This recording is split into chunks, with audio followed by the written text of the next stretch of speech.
6 years ago, a trade agreement was signed, negotiated by the United States, celebrated by Washington, called, in the exact words of the administration that created it, the best trade deal ever made. That agreement is called CUSMA. It is still legally enforced today. And yet, as of early 2025, the same administration began imposing tariffs on Canadian goods anyway. Now, in May of 2026, the United States Ambassador to Canada, Pete Hoekstra, sat down with Radio Canada and stated, on the record, that he does not understand why Canadians are frustrated. I am going to help him understand, not through outrage, not through speculation, through the actual legal text, the actual economic data, and the actual timeline of decisions made by both governments. Because when you lay those facts side by side, a very specific picture emerges, and that picture raises questions that neither government has fully answered. Let us start with what CUSMA actually is. Not the political framing. The legal document CUSMA, the Canada-United States-Mexico Agreement, entered into force on July 1st, 2020. It replaced NAFTA after roughly 2 years of renegotiation. The agreement spans 34 chapters and covers everything from agricultural market access to intellectual property to dispute resolution mechanisms. At its core, it was designed to provide a stable, rules-based framework for trade between three of the world's largest interconnected economies. Trump did not inherit this deal. He drove it. His administration demanded the renegotiation. His trade representatives sat across the table from Canadian and Mexican counterparts for months, and when it was done, he signed it, publicly, proudly. The words, "best trade deal ever made," are part of the public record. That matters, because context is everything in diplomacy. Fast forward to February of 2025, 5 months into Trump's second term. The administration invokes Section 232 of the Trade Expansion Act of 1962, a national security provision to justify imposing a 25% tariff on a broad range of Canadian goods. Steel, aluminum, key manufactured products. Canada responds within weeks. Retaliatory tariffs. Measured but real. By spring of 2025, several Canadian provinces operating through their government-controlled retail systems begin restricting or delisting American alcohol products. This is not a federal policy. It is a provincial decision, but it is visible, and it lands in Washington like a signal. Then comes the interview. Pete Hoekstra, sitting with Radio Canada, raises the alcohol restrictions directly. He questions whether Canada genuinely wants to do business with the United States. And then he says he does not understand where Canadian frustration is coming from. Here is where I need you to pause for a moment.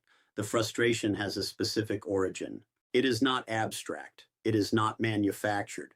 It comes from a precise sequence of events. A deal was negotiated, terms were agreed upon, and then through a separate legal mechanism, tariffs arrived anyway. Canadians are not frustrated because of misunderstanding. They are frustrated because they understand the timeline perfectly. And that timeline is exactly what makes Ambassador Hoekstra's comments so significant. Not because of what he said, but because of what he chose not to address. That gap between what was said and what was left unsaid is where this story actually lives. Here is where most coverage of this story stops. The tariffs went up, Canada pushed back, tensions rose, end of analysis. But I want to take you somewhere most commentators have not gone, because buried inside the legal architecture of CUSMA itself is a detail that reframes this entire confrontation. Look at Chapter 32 of the agreement, specifically Article 32.10. This provision places explicit constraints on a signatory nation's ability to pursue separate bilateral trade agreements that would undermine the terms of CUSMA. More importantly, the agreement contains a robust dispute settlement mechanism, panels, timelines, binding procedures designed precisely to handle disagreements between member states without resorting to unilateral economic measures. So here is the question that needs to be asked clearly and directly. Why were those mechanisms not the first response? The answer lies in a legal distinction that is technically accurate but strategically significant. The February 2025 tariffs were not imposed under CUSMA. They were imposed under Section 232 of the Trade Expansion Act of 1962, a United States domestic statute that frames the tariffs as a national security measure rather than a trade measure. That classification matters enormously. Because by framing the tariffs as national security decisions, the administration effectively placed them outside the jurisdiction of CUSMA's dispute resolution process. Canada cannot easily challenge a national security determination through a CUSMA panel. The legal pathway becomes significantly more complicated. One way to interpret this, and I want to be precise that this is analysis, not established fact, is that the choice of legal instrument was itself a strategic decision. Using Section 232 creates a layer of insulation from the very dispute mechanisms that CUSMA was designed to provide. Now, here is the consequence that nobody anticipated at the scale it happened. Canadian consumer behavior shifted, not gradually, quickly. Data from Statistics Canada and provincial retail authorities indicates that cross-border tourism flows from the United States into Canada showed measurable decline in early 2026 compared to the same period in 2024. Provincial liquor boards in Ontario and Quebec reported changes in American product sales following the delisting decisions. These are preliminary figures. The full economic picture requires more comprehensive data, but the directional signal is clear enough to take seriously. What makes this a genuine unintended consequence is the mechanism behind it. Washington's calculation, as several trade analysts have suggested, appeared to assume that economic pressure would flow primarily in one direction, that Canada, as the smaller economy, would absorb the friction and seek accommodation. Instead, the pressure appears to have activated something that economic models rarely capture cleanly, a shift in consumer identity. Canadians began making purchasing decisions not purely on price or preference, but on the basis of where a product came from. That is not a policy response. It is a cultural response, and cultural responses do not appear in trade negotiation playbooks. Ambassador Hoekstra mentioned the alcohol bans repeatedly during his Radio Canada interview. He mentioned tourism. He mentioned consumer sentiment. Ask yourself why an ambassador keeps returning to those specific data points. One possible interpretation is that those are precisely the areas where the economic feedback is now loud enough to require a public response, not because they are minor irritants, but because they are indicators of something broader that is proving harder to reverse than anticipated. The question is no longer simply whether tariffs will be adjusted. The question is whether trust, once a background assumption in this relationship, can be rebuilt through the same negotiating table where it was damaged. And that question did not exist in the same form before 2025. Let me do something now that I think is genuinely useful. I am going to take the specific language that Ambassador Hoekstra used during his Radio Canada interview and translate it. Not mock it, not dismiss it, translate it, because diplomatic language is a precise instrument. Every word choice is intentional. And when you understand what the words are actually doing, the interview becomes a completely different document. First statement, Hoekstra said, and I am quoting directly from the broadcast, "Does Canada really want to do business with the United States?" On the surface, this reads as a genuine question, maybe even an expression of hurt feelings. But look at what the question actually does structurally. It repositions the entire conversation. Instead of examining why tariffs were imposed on a country with an existing trade agreement, the question places the burden of proof on Canada. It asks Canada to demonstrate its commitment to the relationship. It reframes the aggrieved party as the uncertain party.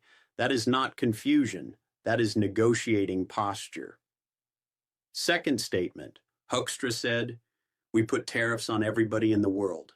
This one is worth slowing down for, because it is technically accurate and strategically misleading at the same time. Yes, the Trump administration imposed broad tariff measures affecting multiple countries in 2025. That is documented. But Canada's situation carries a specific distinction that this framing deliberately flattens. Canada had a negotiated, signed, celebrated bilateral agreement with the United States. The other countries that received tariffs did not have CUSMA. Grouping Canada with the rest of the world erases that distinction entirely. One way to interpret this framing is as an effort to normalize the tariffs by removing their bilateral specificity. If everyone received tariffs, then Canada's tariffs are not a statement about Canada. They are simply policy.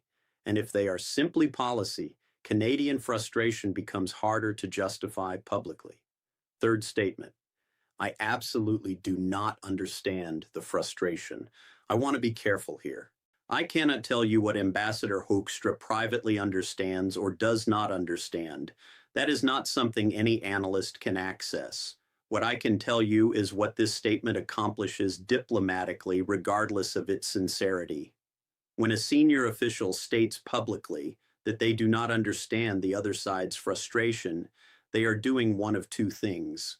Either they are genuinely unaware of the timeline and the legal context, which seems unlikely given the level of briefing an ambassador receives, or they are declining to validate that frustration on the record, because validating it would mean acknowledging the contradiction at the center of the policy, a contradiction between celebrating CUSMA and then bypassing its spirit through a separate legal mechanism. Neither of those interpretations requires malice. Both of them require attention. Now let me zoom out to the structural level. Because this interview does not exist in isolation, it exists inside a very specific moment. 2026 is the year of the CUSMA review. Under the agreement's own terms, the 3 member states are required to conduct a joint review this year. That review will determine whether the agreement continues as written, gets renegotiated, or enters a potential termination process. Every public statement made by officials on both sides right now is also a positioning move for that review. What Canada concedes publicly weakens its negotiating posture. What the United States demands publicly sets an anchor for the conversation. Ambassador Hoekstra's interview was not just a diplomat expressing confusion. It was, whether intentionally or not, a data point in a much larger negotiation that has already begun. And here is what I find most significant about all of this. Canada's government understands this dynamic. Prime Minister Carney's administration has been deliberate in its public language, firm without being inflammatory, specific about legal frameworks rather than emotional about grievances. That is not an accident. That is a government that recognizes it is already in the review negotiation, and it is playing accordingly. The question you should be asking right now is not who is right and who is wrong in this dispute. The question is, what does each side actually need from the CUSMA review? And are those needs compatible? Because the answer to that question will determine far more about the next decade of Canadian economic life than any single interview ever could. Let me bring this down to ground level now, because everything we have discussed so far, the legal architecture, the diplomatic language, the negotiating posture, all of it eventually lands somewhere specific. It lands on a construction worker in Hamilton, a canola farmer outside Lethbridge, a small business owner in Windsor who built her entire supply chain around seamless cross-border trade. That is where geopolitics becomes real. And that is where I want to take you now. Start with the numbers that are not in dispute. According to Statistics Canada, exports to the United States represent approximately 75% of Canada's total merchandise exports. That is not a trade relationship. That is a structural dependency that took decades to build and cannot be unwound in months. When friction enters that relationship, even friction that stops well short of full trade breakdown, the effects are not abstract, they are immediate. They are sectoral, and they are unevenly distributed across the country. Let us go sector by sector. Lumber and forestry. Canadian softwood lumber has faced American tariffs on and off for decades, independent of the current situation. But the 2025 tariff measures added fresh pressure on top of an industry already operating under significant constraints. British Columbia and Quebec, where forestry remains a major employer, are watching this negotiation closely. Not because of diplomatic interest, because of payroll, agriculture. Canadian canola exports to the United States represent billions of dollars annually. Tariff disruptions create immediate pricing uncertainty for farmers who have already committed to planting cycles, equipment financing, and contracted storage. A farmer outside Lethbridge cannot pause operations while diplomats in Ottawa and Washington negotiate. The season does not wait. Automotive. This is perhaps the most structurally complex piece. The Canada-United States automotive supply chain is genuinely integrated at a level that has no parallel in any other bilateral trade relationship in the world. A single vehicle assembled in Windsor or Oshawa may contain components that cross the border multiple times during production. Tariffs applied at each crossing compound. The math becomes punishing very quickly. The Canadian Vehicle Manufacturers Association has been explicit about this. Integrated supply chains do not respond well to tariff barriers designed for discrete, finished goods. Now let us talk about something that rarely appears in trade analysis but is directly relevant to Canadian households. Mortgage rates and housing costs. This is the macro to micro connection that most people miss entirely. Economic uncertainty generated by prolonged trade disputes influences Bank of Canada rate decisions. It influences business investment timelines. It influences employment projections in rate-sensitive sectors. All of those variables feed into the housing affordability calculation that is already under severe strain in Toronto, Vancouver, Calgary, and Montreal. A trade war does not have to directly touch your industry to affect your cost of living. It works through confidence, through investment hesitation, through the quiet decisions that businesses make when the rules of the road feel unstable. One way analysts interpret the current moment is that Canada is facing a dual pressure. On one side, the direct economic cost of tariffs on specific export sectors. On the other side, the indirect cost of uncertainty itself, the drag that comes from not knowing whether the CUSMA review will produce stability or further disruption. That uncertainty has a price. It shows up in delayed hiring decisions, in capital expenditure deferrals, in the risk premium that investors attach to Canadian assets when the policy environment feels unpredictable. Now, here is what makes the current Canadian government's position genuinely complicated. Prime Minister Carney ran in significant part on a platform of economic sovereignty and measured resistance to American pressure. That platform won. Canadians endorsed it at the ballot box. But governing on that platform means absorbing real economic pain in the short term while pursuing long-term diversification that will take years to materialize. The pivot toward deeper trade relationships with the European Union under CETA, toward the United Kingdom, toward Indo-Pacific partners, these are real policy directions. They are not hypothetical, but they operate on a timeline measured in years, not months. Meanwhile, a lumber worker in Prince George and a parts supplier in Mississauga are operating on a timeline measured in weeks. That gap between the strategic horizon of trade diversification and the immediate horizon of household economics is the most honest way to describe what ordinary Canadians are navigating right now. The tariffs are not an abstraction. The CUSMA review is not a bureaucratic exercise.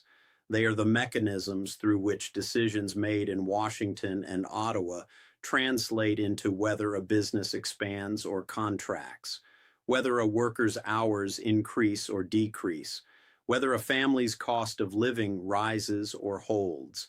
That is the actual stakes of this conversation. And those stakes will not wait for diplomacy to find its footing. I am not going to tell you how this ends, because I genuinely do not know, and anyone who tells you they do is selling you certainty that does not exist in this situation. What I can do is lay out three distinct trajectories that the evidence currently supports, not predictions, possibilities. And I want you to think carefully about which one you find most plausible, because your answer to that question will tell you something important about how you should be thinking about the next 18 months of Canadian economic life. Scenario 1. Negotiated stabilization. Both governments find enough common ground during the 2026 CUSMA review to reach a limited framework agreement. Canada makes specific bounded concessions, likely in dairy market access and softwood lumber pricing mechanisms. The United States scales back the most economically disruptive tariff measures. Neither side declares victory loudly. The relationship stabilizes without being repaired. This is the outcome that trade lawyers on both sides of the border are quietly working toward. It is transactional, it is uncomfortable, but it is functional. Scenario 2. Prolonged managed tension. Neither side escalates further, but neither side resolves the underlying contradictions either.